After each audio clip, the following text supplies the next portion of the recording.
Hello, मैं नीलम Yadav Shri Ram Ashish Singh inter college चिसवार कला रसड़ा बलिया से बोल रही हूँ। आज 2/5/2020 है। सब्जेक्ट हिंदी, क्लास 12,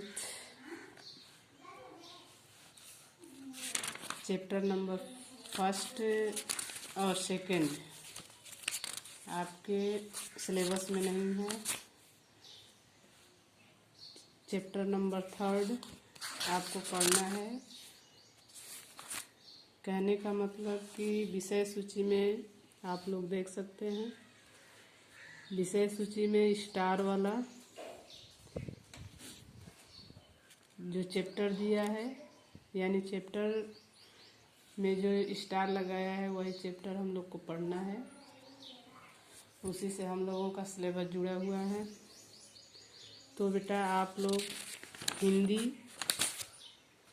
का काव्य संकलन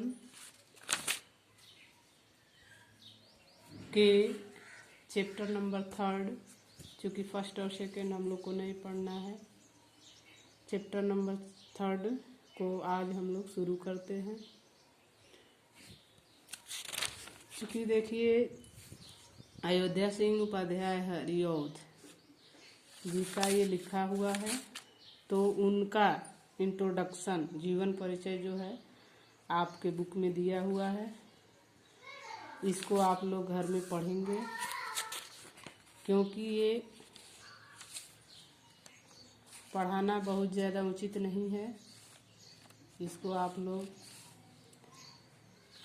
सरलता पूर्वक पढ़ सकते हैं और समझ सकते हैं। ओके, आते हैं हम अपने शीर्षक पे, यानी चैप्टर का नाम है पवन दूतिका। पवन मीन्स आप लोग शीर्षक का मतलब समझते होंगे। पवन मीन्स हवा, दूतिका जैसे आप लोग इंग्लिश में कह लेंगे रिपोर्टर, संदेश वाहक। तो पहले दूत किसी भी संदेश को भेजना होता था तो किसी के माध्यम से भेजा जाता था। उसी तरह से हरिऔध जी हैं, अपने प्रिय प्रवास में वियोगिनी राधा और कृष्ण को आप लोग जानते होंगे। राधा कृष्ण को अथाह प्रेम करती थी, जिनसे वो उनके विरह में धू धू करके जलती थी। अपनी बात को किसी से कह नहीं पाती थी, और इसी सोच में, इसी कृष्ण के वियोग में वो हवा को अपना दूत बना करके और बहुत सारी बातों को कहते हुए, समझाते हुए, बताते हुए कि हवा तुम ऐसे जाना, ऐसे कृष्ण से कहना, ऐसे बताना, मेरा क्या सिचुएशन है, ये सब बताना। ओके बेटा, देखिए दिया है संस्कृत साहित्य में मेघदूत, हंसदूत। आप लोग जो लोग भी ऐप से जुड़े हुए हैं बुक निकाल लिए होंगे। बुक जब सामने रखेंगे तो मेरी सारी बातें समझ में आएंगी। और डीपली देखिए दिया है संस्कृत साहित्य के मेघदूत, हंसदूत आदि के प्रणाली पर हरिऔध जी ने भी अपने प्रिय प्रवास में वियोगिनी राधा से पवन को दूती बनाकर कृष्ण के पास संदेश भिजवाया है। कवि के द्वारा यानी हरिऔध जी के द्वारा चित्रित राधा के विरह कातरा रूप से, विरह मीन्स वियोग, कहीं बढ़कर परम दुख कातरा स्वरूप विशेष द्रष्टव्य है। द्रष्टव्य मीन्स होता है देखने लायक है। ओके, लोक सेविका, लोक मतलब संसार होता है, सेविका मीन्स सेवा करने वाली राधा की उदात्त भावनाएं उनके चरित्र नवीनता प्रदान करती हैं। तो चलिए देखते हैं चैप्टर के बारे में क्या कह रहा है। बैठी खिन्ना यक दिवसवे गेह में थी अकेली, आंखें आंसू दृग युगल में थे धरा को भिगोते। आई धीरे इस सदन में पुष्प सब गंध को ले, प्रातः वाली सुपवन इसी काल वातायन से। देखिए बेटा आप लोग समझ सकते हैं वीडियो को देखेंगे, बुक को खोलेंगे, उसको जैसे हम पढ़ रहे हैं पढ़ेंगे, एक बार रीडिंग करेंगे, फिर उसको समझेंगे। जो एक्सप्लेनेशन हम करेंगे उसको ध्यानपूर्वक अगर सुनेंगे तो समझ में आ जाएगा।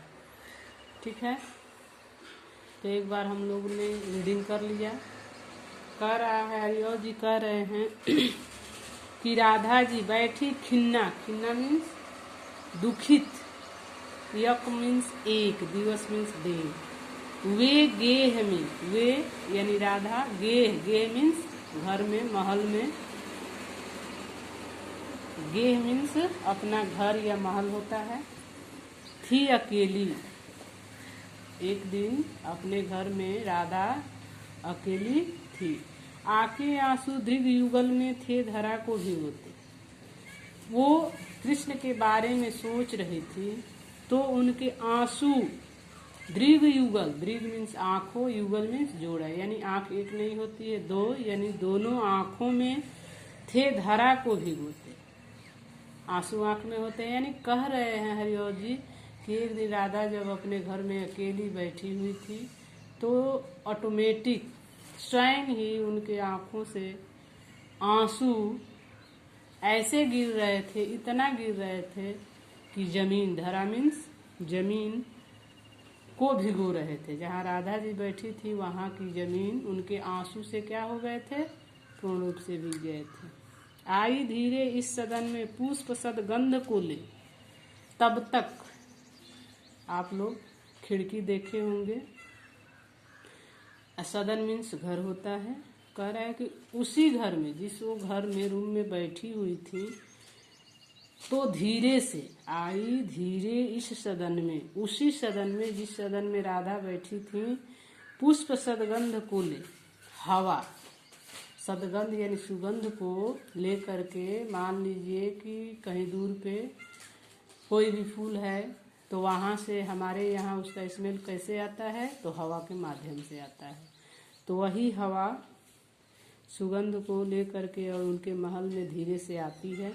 प्रातः वाली सुपवन इसी काल वातायनों से, प्रातः मीन्स सूर्योदय से पहले वाला समय जो होता है 4 बजे भोर से, और सूर्योदय से पहले, सुपवन सुंदर पवन यानी सुंदर हवा, सुरीली हवा, इसी काल वातायनों से, इसी काल मतलब इसी समय, किस समय, जिस समय राधा अपने घर में अकेली बैठी हुई थी, उसी समय क्या हुआ, वातायनों से, वातायनों मीन्स खिड़कियों से